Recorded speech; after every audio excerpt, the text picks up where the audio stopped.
Om Namo Bhagavate Vasudevaya. Om Namo Bhagavate Vasudevaya. So I'm going to read from the Bhagavad Gita as it is. The title of the lecture is The Art of Focusing One's Attention and Giving One's Love to Krishna. And we're going to start with a verse from Bhagavad Gita because I could have picked any verse because the whole Bhagavad Gita is simply about that. The art of focusing one's attention and giving one's love for Krishna. But since I have another 45 minutes, I had to spend it somewhere. So we decided to read one verse from the Bhagavad Gita. This is a verse that probably most of us are not familiar with. It's from the 6th chapter of the Bhagavad Gita called Dhyana Yoga. And it's text 29. Dhyana Yoga means the art of meditation. Sarvabhutastam atmanam sarvabhutani chatmani ikshite yoga yuktatma sarvatra samadarshnaha. A true yogi observes me in all beings and also sees every being in me. Indeed, the self-realized person sees me, the same Supreme Lord, everywhere. Purport. Oh, actually, let's repeat this because it's not on the board. A true yogi observes me in all beings. Could be a little bit more enthusiastic. Let's try again. A true yogi. The men seem a lot more enthusiastic. The ladies are the ones who usually practice yoga, but I don't know whether. Let's try that again. A true yogi, observes me in all beings, and also sees every being in me. Indeed, the self-realized person sees me, the same Supreme Lord, everywhere. Srila Prabhupada's purport, a Krishna conscious yogi is the perfect seer because he sees Krishna, the Supreme, situated in everyone's heart as Super Soul, Paramatma. Ishvara sarvabhutanam hrideshe Georgina Tishtati. The Lord in his Paramatma feature is situated within both the heart of the dog and that of a Brahmana. The perfect yogi knows that the Lord is eternally transcendental and is not materially affected by his presence in either a dog or a Brahmana. That is the supreme neutrality of the Lord. The individual soul is also situated in the individual heart, but he is not present in all hearts. That is the distinction between the individual soul and the super soul. One who is not factually in the practice of yoga cannot see so clearly. A Krishna conscious person can see Krishna in the heart of both the believer and the non-believer. In the Smriti, this is confirmed as follows. Atat tatvach chamatrivach atmahi paramo hari. The Lord, being the source of all beings, is like the mother and the maintainer. As the mother is neutral to all different kinds of children, the Supreme Father or Mother is also. Consequently, the Super Soul is always in every living being. Outwardly also, every living being is situated in the energy of the Lord. As will be explained in the 7th chapter, the Lord has primarily two energies, the spiritual or superior and the material or inferior. The living entity, although part of the superior energy, is conditioned by the inferior energy. The living entity is always in the Lord's energy, and every living entity is situated in him in one way or another. The yogi sees equally because he sees that all living entities, although in different situations, according to the results of fruit of that work, in all circumstances remain the servants of God. While in the material energy, the living entity serves the material senses, and while in the spiritual energy, he serves the Supreme Lord directly. In either case, the living entity is the servant of God. This vision of equality is perfect in a person in Krishna consciousness.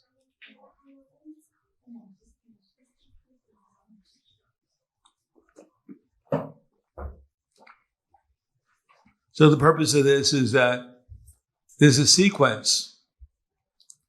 If one wants to develop love of Krishna, the first thing we have to do is pay attention to Krishna. If you want to develop a relationship with someone, the first thing you have to do is pay attention to them. Just imagine you're on a date with your girlfriend and she's talking to you and you keep on looking up in the clouds. And she said, "Are you listening to me?" "Yeah, it's something about clouds, right?" And then you're talking to her and she's looking down the ground. "Are you listening to me?" "Yeah, there's a lot of nice insects on the ground there. You know. Have you ever studied insectology?" So it's very difficult to develop such a relationship. So similarly, if we want to develop a relation with Krishna, the first thing we do is have to pay attention to him. And in our books, then Prabhupada writes, in the Krishna book, the art of focusing one's attention on the Supreme and giving one's love to him is called Krishna consciousness. We have inaugurated the Krishna consciousness movement so everyone can satisfy his propensity for loving others simply by directing his love towards Krishna. This is our first part of our philosophy, is that we should focus our attention on Krishna. Now, how to do that? And the Bhagavad Gita, Krishna says that it's nice if we can think of Krishna, but how to think about Krishna? To see the form of Shyama Sundara in the temple is very auspicious, but outside of the temple, only a very advanced devotee can actually remember the form of Shyama Sundara or Lord Chaitanya and the Panchatattva all the time. So in Bhagavad Gita, Krishna tells the devotee who's practicing to think about him, to see him within our daily activities. For instance, he says, Rasaham apsnu kontiya, prabhasi shasti surya, pranava sarabhudeshu, shabdike purusham nishu. That I'm the taste in water. So everyone's drinking water, especially when it's the summer. Usually I don't drink water during class, but you probably won't, after 5 minutes, you won't be able to hear me, so.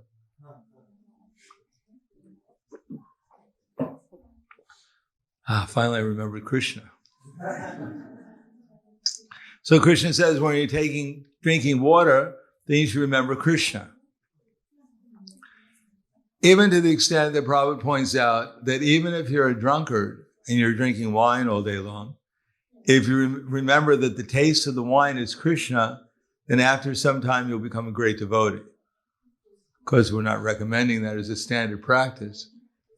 But the fact is, somehow or another, to always remember Krishna.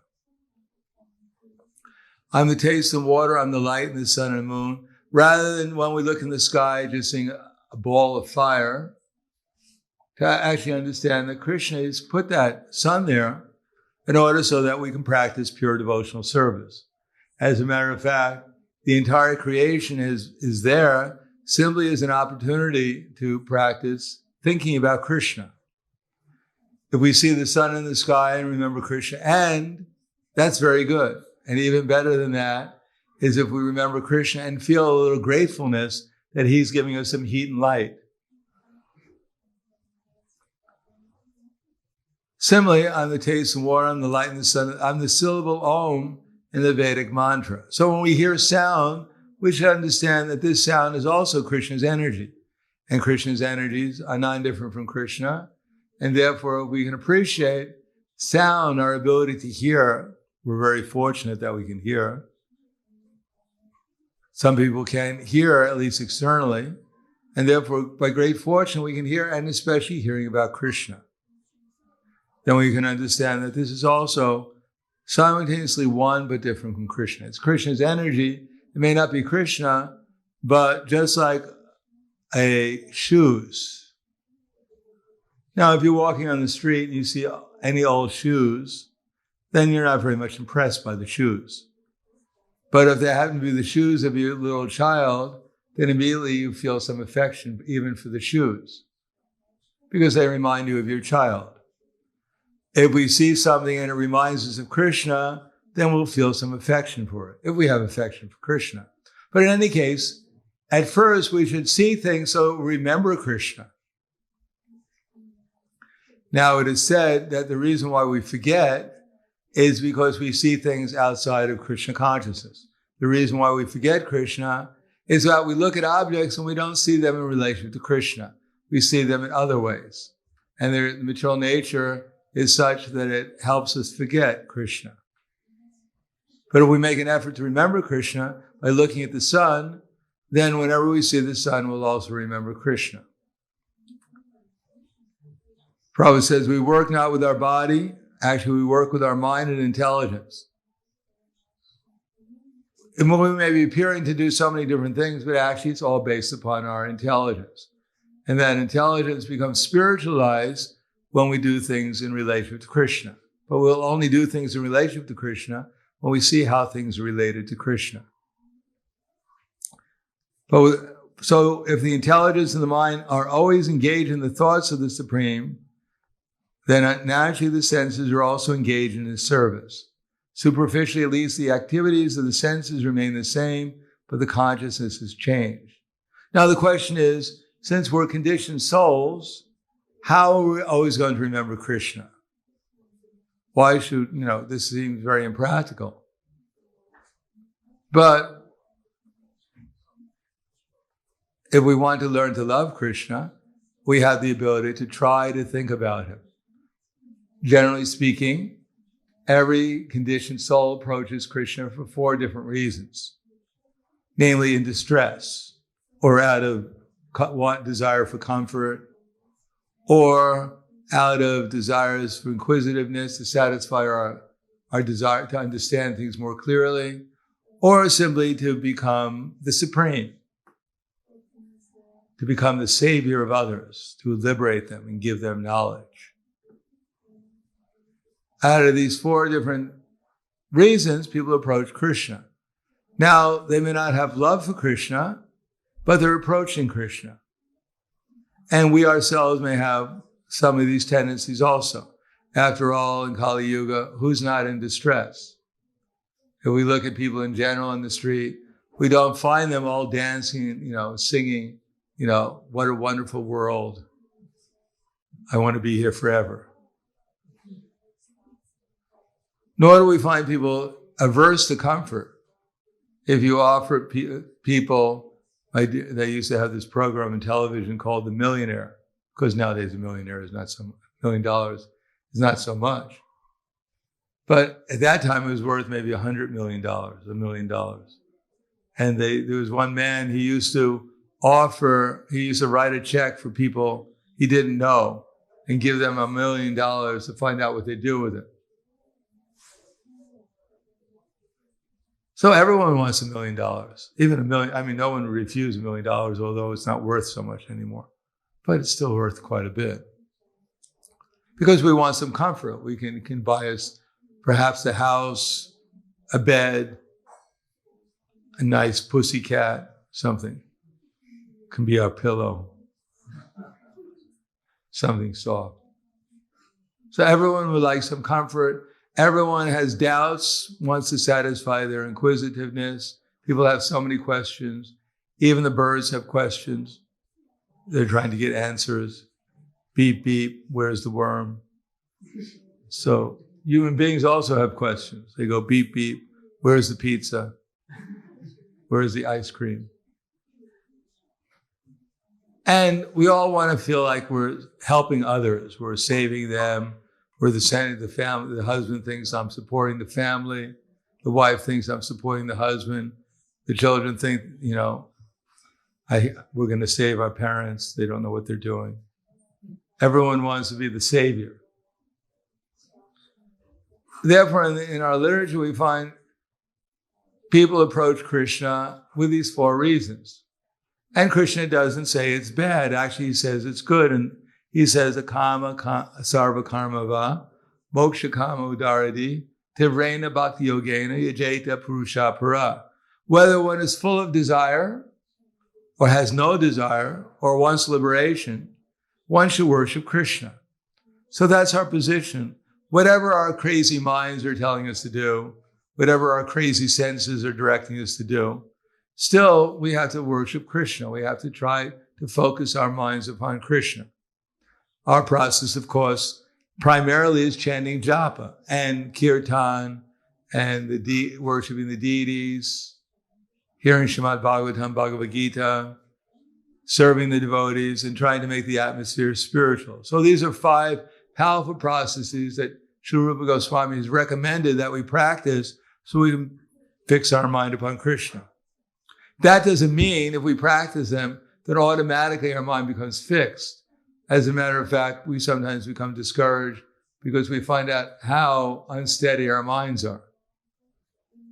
As soon as we start chanting, then immediately the mind starts wandering. It's not that it starts wandering. We start to get some energy to wander. Usually our minds are so dull, there's no energy to wander around anywhere. It's just looking for a nice, soft place to sleep. A little food to put in the stomach so it also sleeps peacefully. But when we start chanting Hare Krishna, immediately the mind becomes active and we start thinking of a million things. And we're thinking, my God, it was so peaceful before and now I'm chanting Hare Krishna and it's agitated my mind. So we have to understand that chanting Hare Krishna will not necessarily immediately produce the effect that we're going to have a peaceful mind, and our mind immediately is going to focus in on Krishna, and Shama Sundar will appear in our heart, and the Vaikuntha airplane will come, and everything will be nice. We have the example of Gajendra. He's the example of someone who's completely in distress. He happened to be an elephant, but he was a very intelligent elephant, because previously he was a great sage called Indradumya. Not our Indradumya, different one, Indradumya. He was a great personality, and he was a king. He retired into the forest to meditate upon Krishna, and he got to the point he was meditating in trance. And one sage came along, and he didn't pay any attention to the sage. And you're supposed to pay attention to the sages, just as a word of caution. You never know what these sages are going to do. So he became disturbed. Why aren't you paying any attention to me? You're so dull. You don't even greet me. That you should become an elephant in your next lifetime. So indeed, King Indradumya became an elephant, but a big elephant, not an ordinary, everyday elephant. He became an elephant in the heavenly planets. And he had his whole followers of elephant. He had a whole kingdom of elephants. And he was the main elephant. And he was in a heavenly planet, so the bananas were a lot better than they are on this planet. And one day he was bathing with his retinue of elephants, especially the lady elephants, and one crocodile came along. But the crocodiles in the heavenly planets are a lot bigger than they are here. And the crocodile grabbed hold of Gajendra's foot, and Gajendra developed a foot problem. And there was a tug of war for a long time. And because Gajendra was in the water and the crocodile was the home for the crocodile was the water, and the home for the elephant was on the earth, therefore Gajendra started to lose the war. And he realized that I'm about to become someone's Sunday feast. So he decided that he better do something. And then he remembered in his previous lifetime, he was doing some kind of worship. So he took a lotus flower and put it in his trunk and offered it to whoever the supreme would be. Now the demigods, they knew that they were in supreme, so they didn't want to come to help him. And Vishnu came and he helped him because Vishnu is the supreme. That's who Gajendra was worshiping. And so Vishnu picked up Gajendra, he picked up the crocodile and cut the crocodile's head in half with his Sudarshan chakra, and Gajendra was saved. So those in the mode of ignorance, they're not really so sure when we first come. Krishna may be God, he may not be God. We might as well take the chance. Just like sometimes we find devotees from India, if you go to their homes, they have an altar and every demigod is there. just in case one of them is supreme and they don't want to take the chance. So they worship everyone. Oh, we love you all. So Gajendra didn't know, but he knew he wanted to worship the Supreme. So sometimes we come out of distress of the Hare Krishna movement. We're not quite sure who Krishna is. I remember the first time I saw a picture of Gopal Krishna when I moved into the temple. Although I was, chanting 25 rounds a day, but I just noticed when I moved in, this is a very small temple in Buffalo. There was a picture of Gopal Krishna. I don't know if you've seen that picture. He has a cow, actually. He's holding a cow. He's embracing a cow, and there's a mother cow in the back. It looks like a calf. And I looked at him, and I thought he was a girl. And I said, why do they have a girl in here? Who are they worshiping? And they said, no, that's Krishna. Oh, that's Krishna. He's a very beautiful Krishna, Gopal Krishna. So sometimes people don't know who Krishna is, but they worship him anyhow to get free from distress. That's why they chant Hare Krishna. And indeed, if they pay a little attention, they will get free from their distress. But because they don't know the philosophy, they go back again, like the elephant, after getting a little free from distress. They go back to the same things that cause their distress, doing the same things that cause their distress. But after some time, one will find out that things like illicit sex, meat eating, gambling, intoxication, these are the causes of distress, and therefore one gradually eliminates them. And then when one feels more or less relatively more peaceful, then one is wondering what's next. And then one wants some comfort. So real comfort is not having, a lot of computers or a lot of cars and things. These things may be part of material civilization in the modern, but actual comfort probably gives the example when one becomes very rich, then they don't live in the city, especially on the weekend. They move out to a nice peaceful place in the country where there's nice clean air and fresh water, peaceful atmosphere, people are friendly. They like to be comfortable there. And the example of that is Dhruva Maharaj.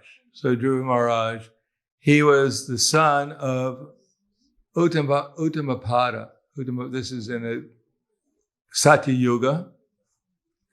And Uttamapada, he had two sons. One whose name was Uttama, and the other one was Dhruva. One was the son of Suruchi, and the other was the son of Suniti. One day, Dhruva Maharaj, he was 5 years old. He wanted to sit on the lap of his father like his elder brother, Uttama. But Suruchi, his stepmother, was very envious of Dhruva Maharaj.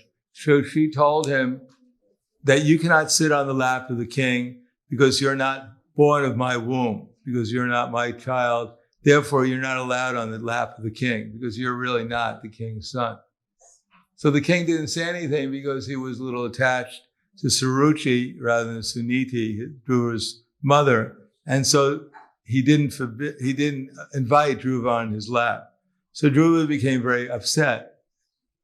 And he went to his mother and said, Mom, the king, my dad, told him I can't sit on his lap because of Suruchi told him not to allow me. And he went along with her. So his mother said, well, unfortunately, the king treats me like a maidservant, not like a queen. And therefore, there's nothing I could really do about it.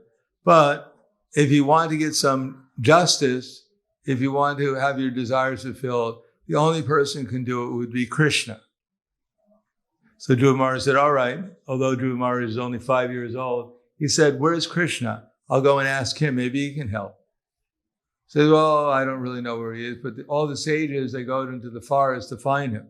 So Dhruva Maharaj said, so long, Mom. I'll see you later. I'm going to find Krishna. So he went into the forest, and he was quite determined, although he was only 5 years old. And Krishna, in everyone's heart, realized that this boy is very, very determined to find me. I must send him some help. So he sent Narada Muni to come and assist Dhruva Maharaj to find him. Of course, Narada Muni was going to test Dhruva Maharaj. So when he met Dhruva Maharaj in the forest, he said, "My dear Dhruva Maharaj," he said, "you're only 5 years old. You should be home playing games. What are you doing here in the forest?" He said, "Well, I came to find Krishna." "Oh, that's all right. I mean, that's a good idea. Don't want to discourage you, but, 5-year-old boys don't find Krishna in the forest. It's not so easy to find Krishna. Why don't you go home when we grow up, then you can find Krishna. And I'll come back here.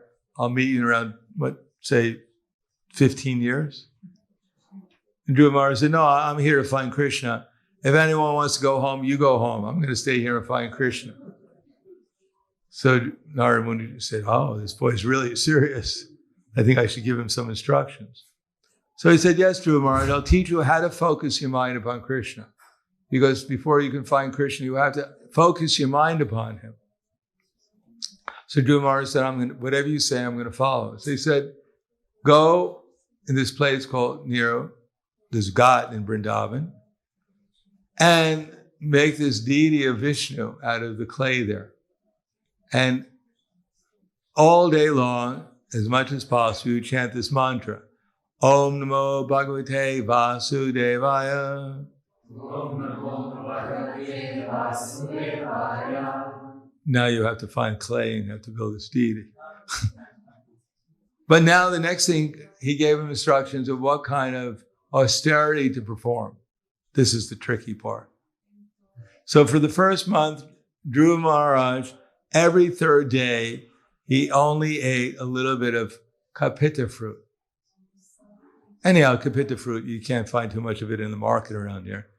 It's kayata, and at least in that purport, Prabhupada said it was only eaten by the monkeys. So if you want to follow Dhruva Maharaj's example, and every 3 days you can eat some bananas, or maybe papaya, or even mango every third day. But you have to keep on chanting Om Namo Bhagavate Vasudevaya. And then for the second month, because Dhruva Maharaj, by doing that, he was able to concentrate his mind more upon Krishna. After practicing that for a whole month, he wasn't thinking about anything else because there was nothing else to think about. And the second month, he only ate dry grass and leaves that fell from the tree. And he continued chanting, what did he chant? Om Namo Bhagavate Vasudevaya. Every 6th day, he eat some dry grass and leaves. Luckily, it was autumn, so there was something to eat. And he continued on with his process of focusing his mind upon Krishna. And every month, his mind was becoming more and more focused upon Vishnu or Krishna. And for the 3rd month, every 9th day, he only drank a little bit of water. It was good water, though.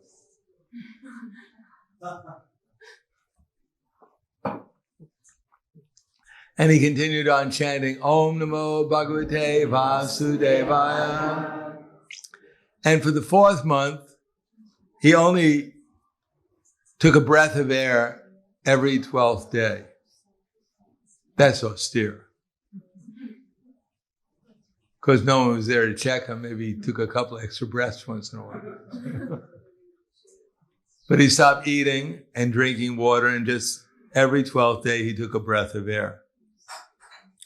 And then for the 5th month, he was chanting Om Namo Bhagavate Vasudevaya on one breath of air, and he stood on one leg. Finally, for the last month, he stood on one leg, he stopped breathing, closed all the gates of his body, all the senses, the eyes, the nose, the ears, all the gates of the senses, and he continued on internally chanting Om Namo Bhagavate Vasudevaya. And there he saw within his heart the form of the deity, Lord Vishnu. And when he closed all the doors of his senses, because he was so absorbed in Krishna consciousness, then all the universe started to suffocate. Because it's just like when if you're trying to run, you can only run a certain number of kilometers an hour. But if you're in an airplane, although you're not doing very much, but you're riding, you can be running at 600 kilometers an hour very easily because you're identified with the airplane. So similarly, because Dhruva Maharaj was so identified with Vishnu within his heart, he became as powerful as Vishnu. And when he pressed his toe on the earth, then half the earth caved in. And when he stopped breathing, then all the demigods, the whole universe started to suffocate. And so they went to Brahma and complained that, we can't even breathe. You have to do something. So Brahma went to Prishnigarbha, who had incarnated as Vishnu, and he told him about this.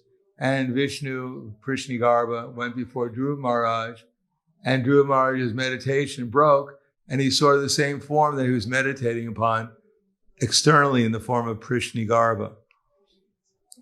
And before he was just meditating to get what he wanted, but finally, because of that intense meditation, when he saw Prishnigarbha, he developed pure love for him, and he didn't want anything simply but service to Krishna. Although he did get Dhruva Loka, planet, the North Star, because of his intense desire, Vishnu, Krishna fulfilled it. But he also got love of God. So even if we want some material asset, we should, at the same time, not stop our devotional practices. And we should accept what Krishna gives us. Of course, Krishna gave Dhruva Maharaj the pole star, which is bigger than the whole universe. And therefore, it's not that Krishna is stingy or greedy. He'll give us more than we can ever imagine, if we utilize it properly. And then we have the example of the sages of Naimisharanya. They were there for 1,000 years, and they were trying to figure out how to help the people in Kali Yuga, how to enlighten them. And therefore, they were doing some hearing and chanting. Of course, their leader, Ramaharshan, was killed by Lord Balaram. And therefore, Sutta Goswami came and enlightened the sages, satisfied their inquisitiveness by giving them the information from Srimad Bhagavatam. And ultimately, in the Bhagavatam, the conclusion of the Bhagavatam is, the last verse is, Hare Krishna, Krishna Krishna, Hare Hare, Hare Rama, Rama Rama, Hare Hare. So the sages fixed their minds upon Krishna and had a big kirtan. They all went back to Godhead. And the last reason why people approach Krishna from some material desire is to try to become special, to try to become the saviors of the universe or something. So that example is the 4 Kumaras. The 4 Kumaras were brahmacharis because they decided to keep themselves as little boys perpetually. But they also, although they were brahmacharis and they were impersonalists doesn't mean they don't believe in Krishna. Impersonalists can also believe in Krishna, but they don't believe that Krishna is the supreme. They believe that something can be beyond Krishna.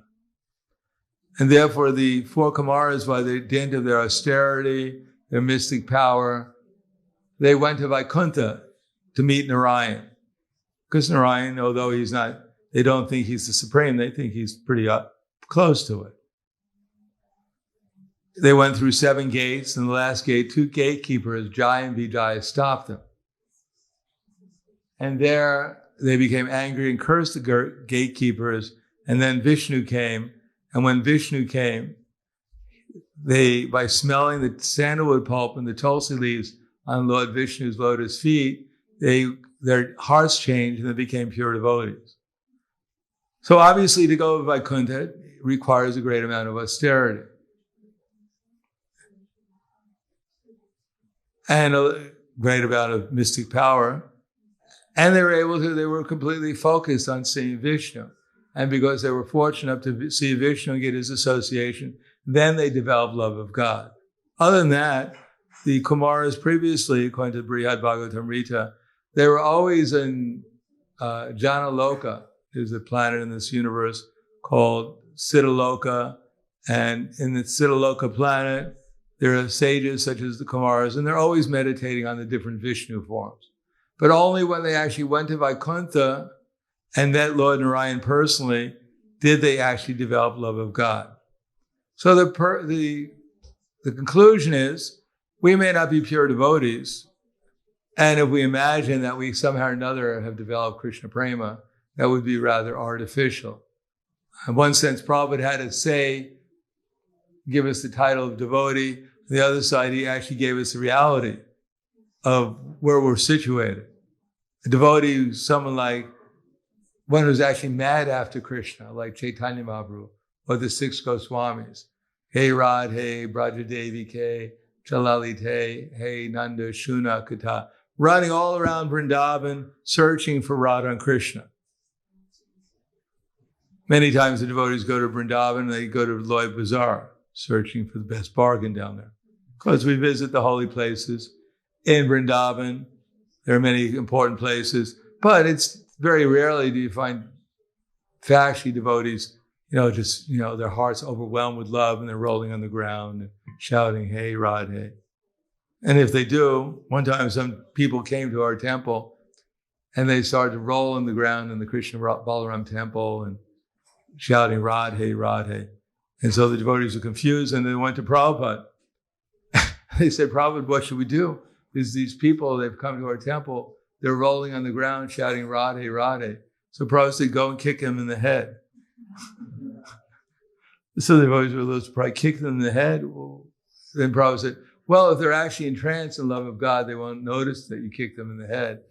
And if they're not, if they're actually pretending, then when you kick them in the head, they'll run out of the temple. They won't disturb you anymore. I don't think they really kicked them in the head, but anyhow, the idea was that sometimes people come and they're pretending. So we don't have to pretend that we're situated in the platform of Krishna prema, we're situated in love of God. But we have to do what's necessary to fix our minds upon Krishna. Therefore, we're given a process, especially japa and these other chanting Hare Krishna, these other 5 powerful processes. And we may not be very much expert at performing them, but if we practice them, Set Krishna Nama Charitadi Tapta Vidya, Pitopa Tapta Rasanastin Nirochikanu, Kinvadarada Nudinam Saiva Jushta, Swadikala Bhavati Kala Mula Hantri. That the holy name, form, and qualities and pastimes of Krishna are transcendently sweet, just like sugar candy, although the taste for one afflicted by the jaundice of avidya cannot relish anything sweet. But it's wonderful how by simply chanting these sweet names every day, a natural relish awakens within one's tongue, and one's disease of ignorance is destroyed at the root. So we may not have such a taste for chanting Hare Krishna. We may not be rolling on the ground. Krishna may not come before us dancing with Srimati Radharani. But if we try to focus our attention and try to give up things which will disturb us or distract us from paying attention, then the result is gradually our hearts will become purified. And just like whether we're Gajendra or we're Dhruva Maharaj or the sages of Naimisharanya or the 4 Kumaras, one day we'll meet Krishna and our lives will become perfect by following this process. So thank you, Hare Krishna. Any questions?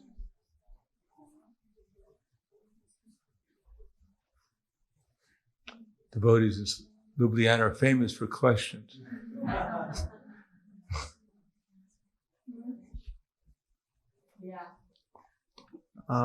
Could I just please, if you could comment on how to develop the ability to see Krishna outside the temple too, so that we wouldn't see Krishna only in the temple in the form of deities, but also in every living entity. So, could you advise how to come to that platform?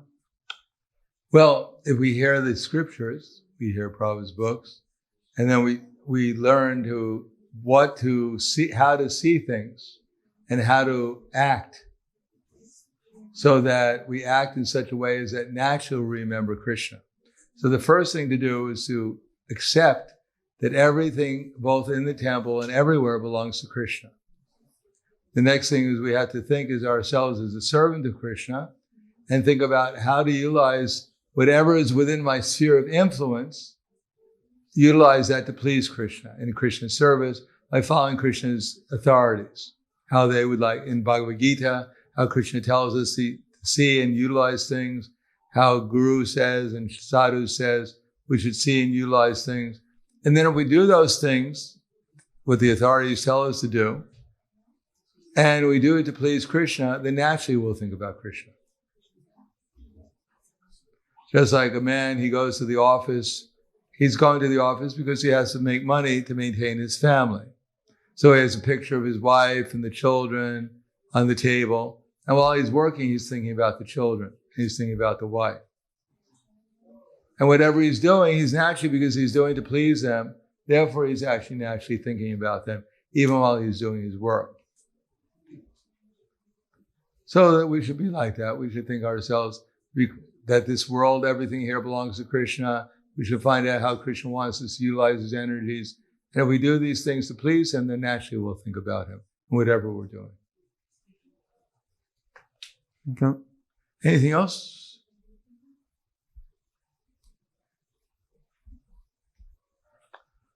All right, thank you very much. Grandaraj Bhagavad Gita ki jai, Srila Prabhupada ki jai, Gaur Premanande Haribol.